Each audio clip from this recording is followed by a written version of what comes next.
Hi guys! So it's been a long time na nag-post ako sa aking YouTube channel. So today we're just going to read all the letters na binigay sa akin ng mga students ko. So dinala ko siya here. Ang dami. So actually kinip ko siya. And ngayon, babasahin natin ito lahat. Kasi namiss ko sila. Aww! Oh wait, mag-lipstick muna ako kasi medyo wala na yung lipstick ko. So I'm using this lipstick color in the shade of Any2.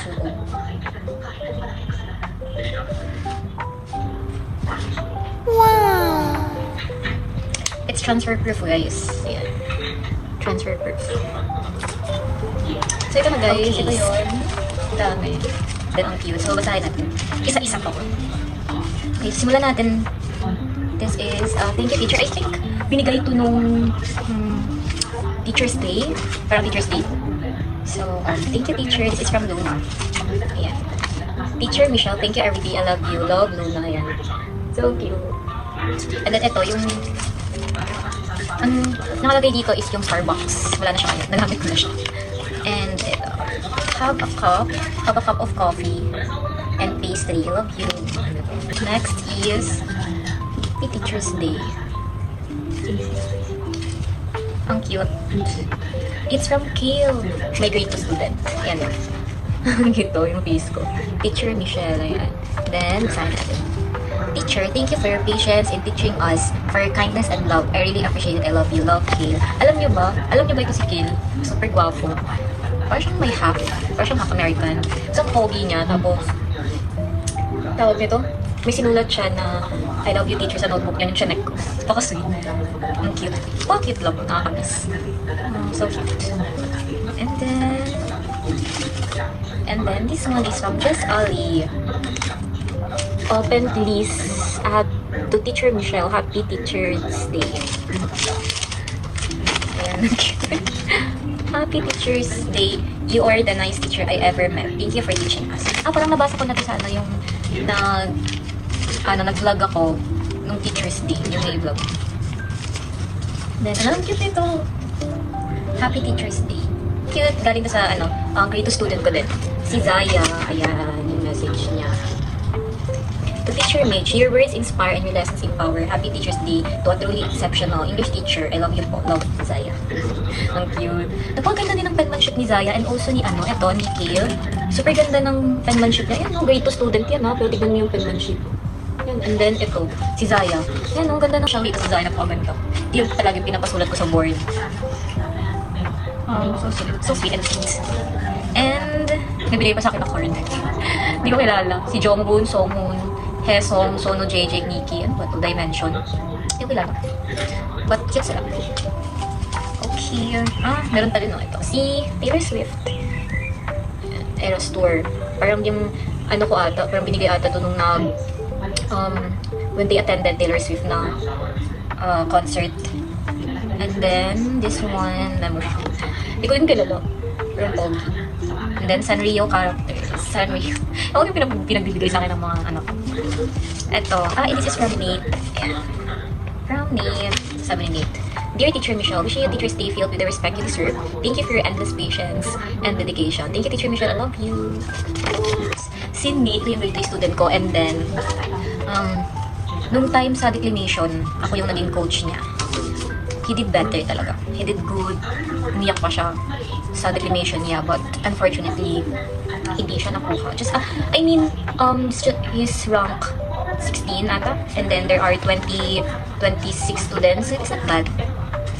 But it's not bad because he tried his best. Yeah. And that is a very important part. Ang laki ng bond paper tapos ang cute na Basahin na natin. Hi Teacher Michelle, salamat po sa pagtuturo sa amin ng nouns.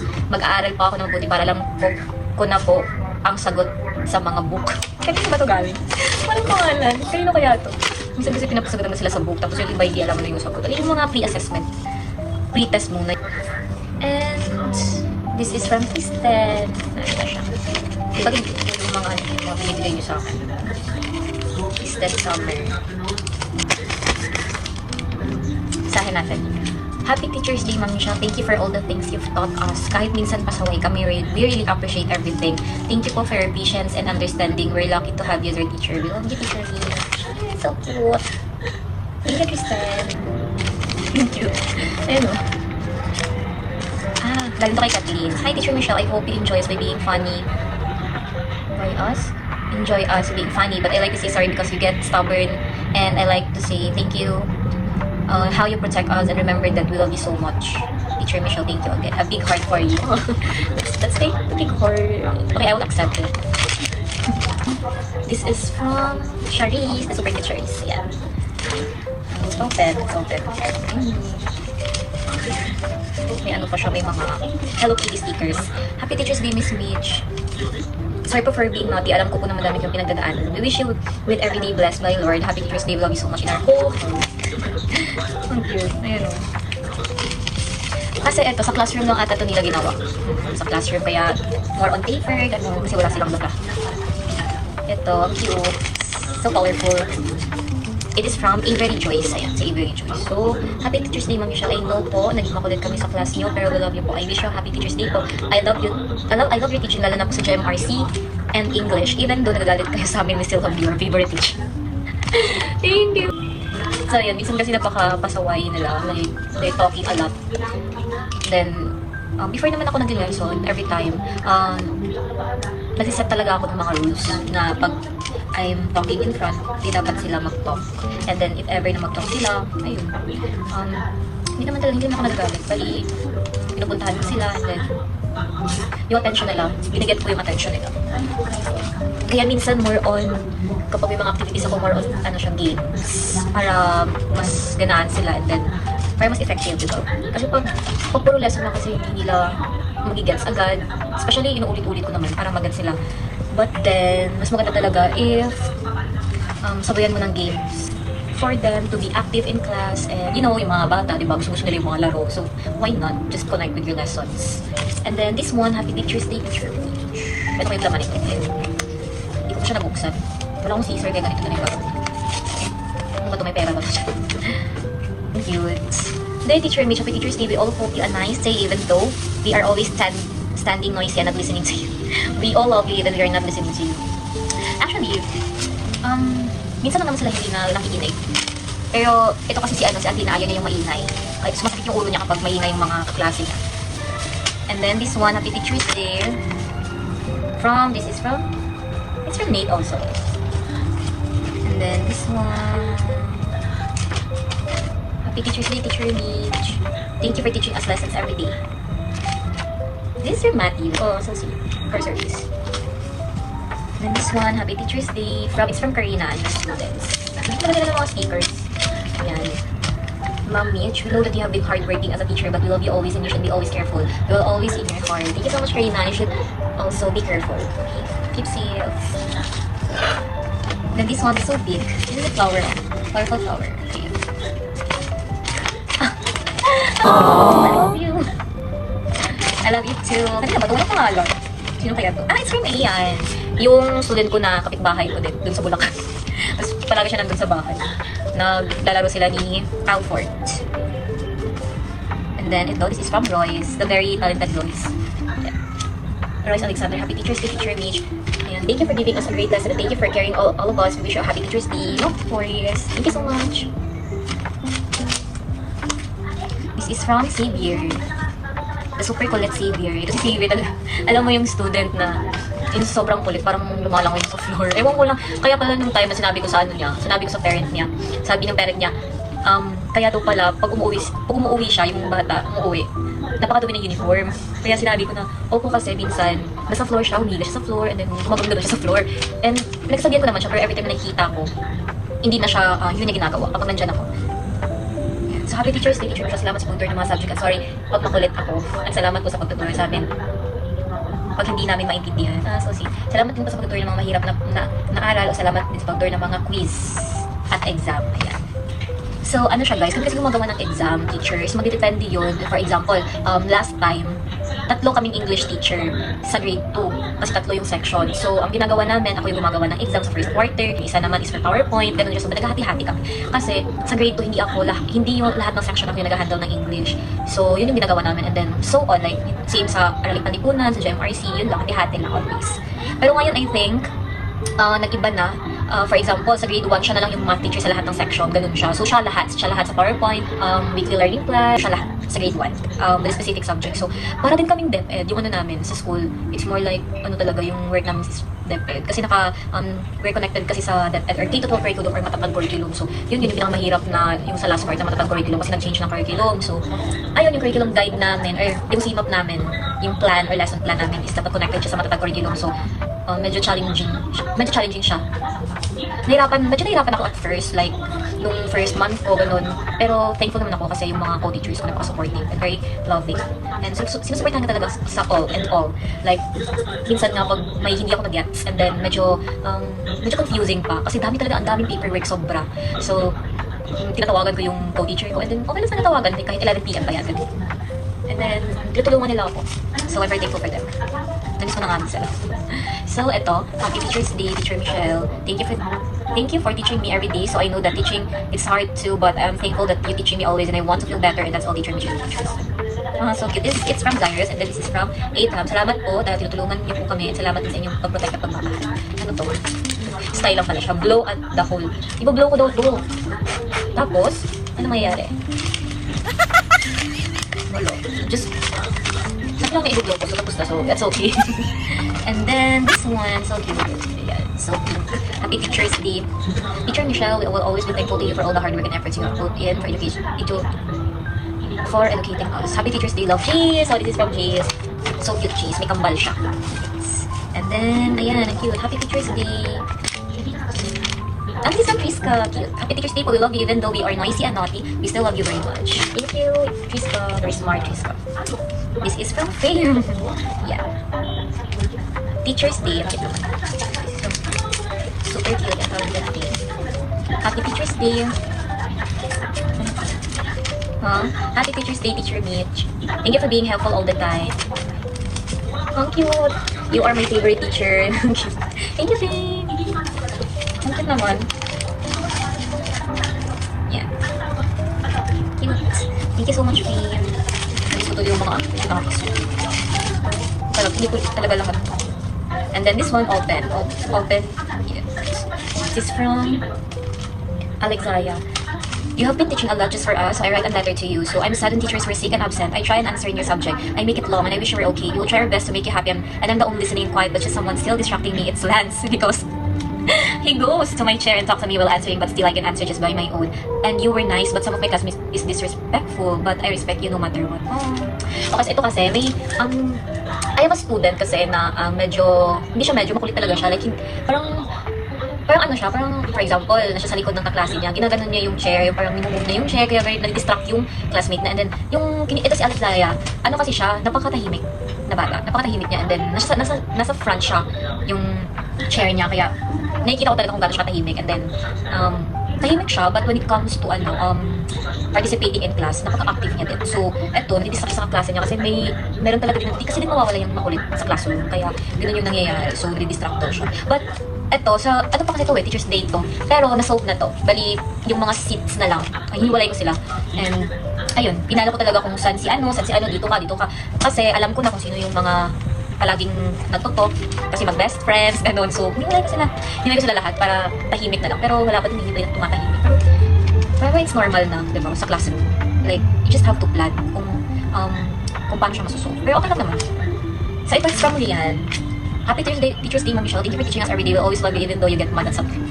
Yung mga letter nila, puro kaya nagagalit daw ako, ganun. Kasi ayoko kasi kapag pag nag-lesson ako, ayokong kausapin yung kaklase mo. Gusto ko na nakikinig sa akin. Ganun. Kasi pag hindi ka makikinig, paano ka kaya in-explain ko sa kanila lagi, pag hindi ka makikinig sa akin, paano mo masagutan yung activities ni teacher? Paano mo masagutan yung quiz ni teacher? Diba? So, anong mangyayari? So, you should listen. Kasi pag hindi ka makikinig, ano yung sasagot mo? Diba? Hindi mo din matutunan yung lesson natin. So, you should listen. So, listening is very important. Dahil kung pinapaalala yun sa kanila. Ito, dear Teacher Mitch, I love to know that Teacher's Day is on Friday and I hope you recover your voice. I wanted to give you a gift on Friday as my parents are thinking of a gift. We have been thankful to have such a nice advisor like you. Teacher Mitch, and beloved teacher Skills that taught us. So, nerd pa siya, oh. Si Zamiel. Very smart, Zamiel. Like, I really like Zamiel kasi napaka mature niya sa age din niya. Parang, palagi siyang may masasabi sa'yo, but in a good way. Like, kahit sa mga classmate niya, alam niya lahat. He's not talkative, pero minsan naglalaro sila sa mga klase niya, mga kaklase niya. Pero I find Zamiel talaga matured. Napaka-matured niya, even sa yung kapatid niya na grade 3 na student ko din. Napaka-matured din ang mag-isip. Like, and then may may activity kami na sa GMRC namin na they will write sa papel, and then yung i-write nila doon is a question. Like their thoughts. And then each of them pupunta sa front, ilalagay nila doon yung mga questions nila and yung feelings nila. And then after that, isa-isa sila, or each of them will choose ng isang papel doon, and then babasahin nila yun. And then hindi ko pinalagyan ng name kasi ayokong makita nila kung sino yung sumulat ng question na yun or ng feeling na yun. So ang mangyayari, magbubunot sila, and then bas babasahin nila yung sinulat ng classmate nila, and then they will answer. So parang sagutin nila na anong gagawin dapat ng classmate nila. Kasi more problem kasi yung sinulat ng mga grade 4 students kung like, for example, nakatira daw sila sa isang bahay, kakalipat lang daw nila, and then yung window daw is maraming kalapate ba yun, or yung kalimutan ko ba sa bird shocks, ayaw niya kasi natatakot daw siya. So ayun, yung sinagot naman, kasi sinabi ko, anong magiging advice mo sa classmate mo? Anong pwede niyang gawin? Kasi ayaw niya ng may bird sa window. Tapos sabi niya, i-close na din yung window, tapos sasabihin niya na lang daw sa daddy or mommy niya, ganun, para hindi na siya matakot. Ganun yung mga sagot nila. And then, ay nako, may isa akong student doon na sulat siya, sobrang personal, pero ayoko nang i-share dito. Na-shock ako, tapos nagka-anxiety siya, and then basta personal about sa family niya. Tapos, pero parang feel ko kung sino yung nagsulat nun. Kasi minsan, yung mga penmanship ng mga students ko, alam ko. And then, kasi lagi ako nag-check ng mga notebook sila, ganun. So, pero feel ko sino yung nausap ko siya after noon na, actually, hindi naman talaga alam ng mga klase nila kung sino sumulat kasi hindi ko nga nilagay yung pangalan. So, ayun, medyo nagulat lang ako nung time na yun na parang nasaktan ako dahil naramdaman niya yun, ganun. And then, pero hindi naman talaga sana necessary yun na yun yung sisusulat niya. Pero, ayun na, nagulat talaga ako. Parang siya ako, pero naawa ko sa student, ganun. Pero ayun, pinadvisean ko siya, ganun. Kasi medyo mature din siya mag-isip yung bata. Actually, lahat ngayon ng mga bata, kahit grade 2, ganun. May mga mature na mag-isip. Parang feel mo malaking tao na ganun. Kaya nagulat ako. Tapos, ayun, si Zamiel, sa lahat ng mga sagot na yun, si Zamiel yung pinaka-matured na sagot. So parang ang galing naman ni Zamiel. Parang ganun, amaze ako sa sagot niya. Actually, lahat ng sila maganda yung sagot nila, pero parang amaze ako kasi napaka-matured niya as in. So, going back, eto na. Hi, Teacher Mitch, you have been our nicest teacher this school year. Oh, so cute. Ayun na to. This is from Joaquin. Ito kay Alexander. Happy Teacher's Day. I hope you have a great and thank you, great life. And thank you for this months you teach us and you did not resign. Annie, thank you. Thank you, teacher, for not getting angry sometimes. But happy Teacher's Day. I hope that I know you have a sick and got angry, and I hope you will not. And I hope hindi ko na siya masyadong mabasa. Thank you so much, Alexander, si Troy. And then, it's from Lucas. Hello, Ma'am Mitch, happy Teacher's Day. Thank you for teaching us and thank you for giving us more knowledge about GMRC computer and English, and thank you for looking for us when we're at school. And I wish we have a great school year today, and I wish you will still be my teacher at grade 5. And I wish you have a great piso and have a great life from Lucas. So I hope also, but ayun na, lumipat kasi din ako, kaya I need to resign. Okay, so ito na yan lahat. Nabasa ko na lahat, I'm so proud. Thank you so much. Mga ilang months din to, last October pa. Mag-1 year na itong mag-1 year na siya. Because it's Teacher's Day pa. And then ito. Happy Teacher's Day, will always be thankful for all the hard work and efforts you put to shape our future. It is from Grade 4 Service. So yun guys, I'm very thankful kasi na-experience ko yung sa Sacred Heart sa Bulacan. And ang daming natutunan. And then, we had our training, seminars, for professional development, lahat. And then, naging judge din ako sa essay competition ng junior high school. Naging coach, naging MC. Parang nakapagod siya, but then, na-realize ko din na ang ganda na experience na yun. Doon siya. So, aside kasi sa mga paperworks, mayroon pang mga beyond works na tinatrabaho namin as a teacher. So, may mga assigned task din kami. Aside sa mga need namin gawin as a teacher, like pagtuturo. And then, also I handle 7 classes a day, 7 sections. Grade 2, grade 4, grade 6, and grade 3. Yeah. So, mga subjects ko, Aralin Panlipunan, GMRC, and English. And then, nasa English unit ako kasi more on yung yung tinuturuan ko na subject or tinuturo ko na subject is English. So ayun, very thankful sa lahat ng experience na nakuha ko sa Sacred Heart Academy. And then ngayon, nagpaplano ako na magturo ulit. Hopefully. But, hindi pa ngayon. think hindi pa ngayon or sa may hinihintay lang din kasi ako kaya ayun. So, that's it for today guys. Thank you so much for listening. And by the way guys, nasa ano ako, nasa Fame Residences kasi nandito yung cousin ko and then si lola ko yan. Nanonood siya ng TV. Bye guys! Uwi din sila bukas.